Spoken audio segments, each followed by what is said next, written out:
Google's new $999 Chromebook Pixel makes big changes under the hood.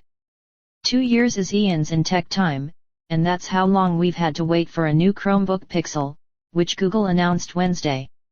Yes, this is a new version of the super premium, high-priced flagship that debuted to ahhs and Ys in early 2013, when most Chromebooks were little cheap plastic things, and desktop applications dominated.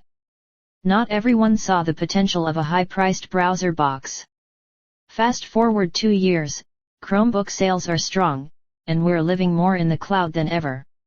As Pixel 2 rumors swirled in recent weeks, we honestly wondered how much more this machine could have than it already does. Now we have our answer. There's no sign of tablet-like functionality as rumored, but this new Pixel is once again touting a vision of greater online things to come. While we work on our full review, here's a closer look at the newest, fanciest Chromebook ever.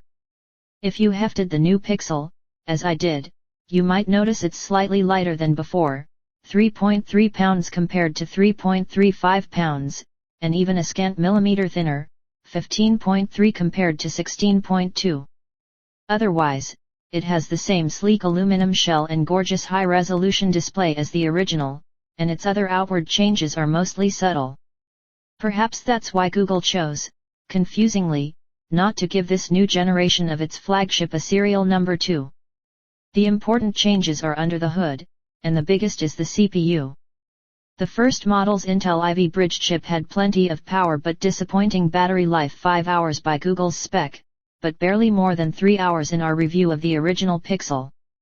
2 years later, Intel's new Broadwell processors offer performance and battery life to spare. Here's a peek at the performance we're seeing so far. As the chart above shows, the new Pixel is about 28% faster than its predecessor in Google's own Octane 2 JavaScript test, which measures latency when running browser-based applications. We asked Andrew Bowers, Google's Director of Consumer Hardware, what kinds of apps would need all that power. Gaming, he replied, naming Bastion as an example. Or having 50 tabs open, or driving multiple displays, added product manager Adam Rodriguez. Does that mean Chrome will be pushing for more game development?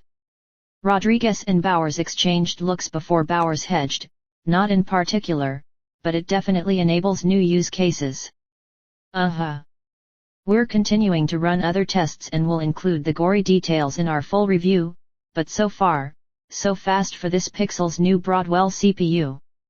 The new Pixel will have 2 CPU choices.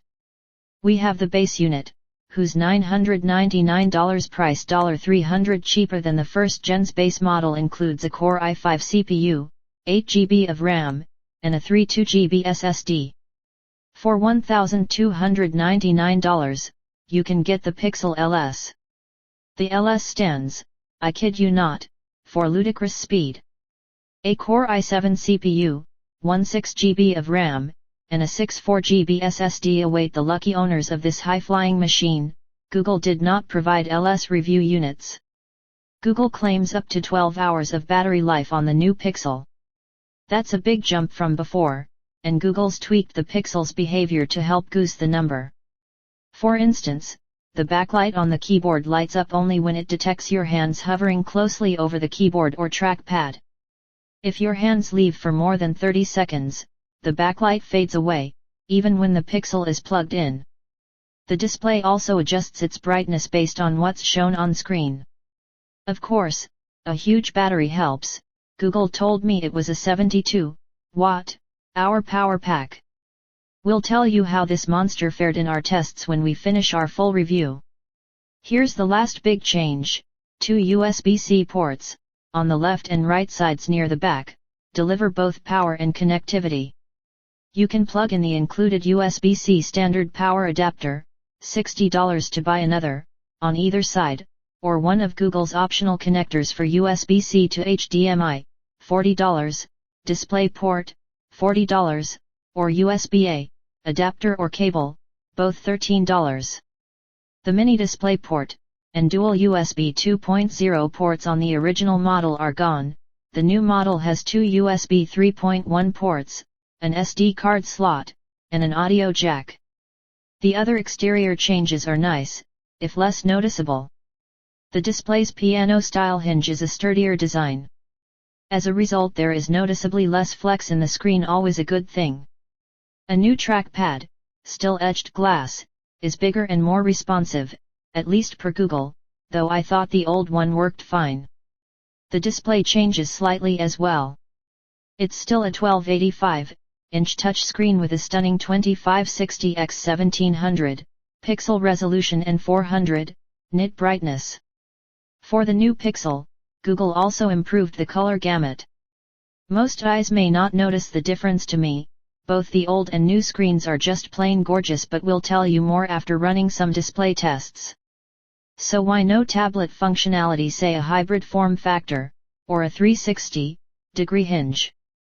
Bowers hedged again, that's one of a few factors we're going to see more of. But he moved away from tablets to touch, which both the old and new Pixel support.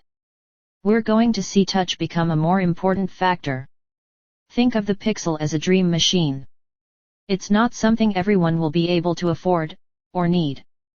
But it symbolizes what the Chrome OS ecosystem could be, and it's a necessary standard bearer against the competition high-end MacBooks and Windows systems like Dell's XPS 13. Most likely it'll land in the hands of developers and power users who want to push that ecosystem into the future.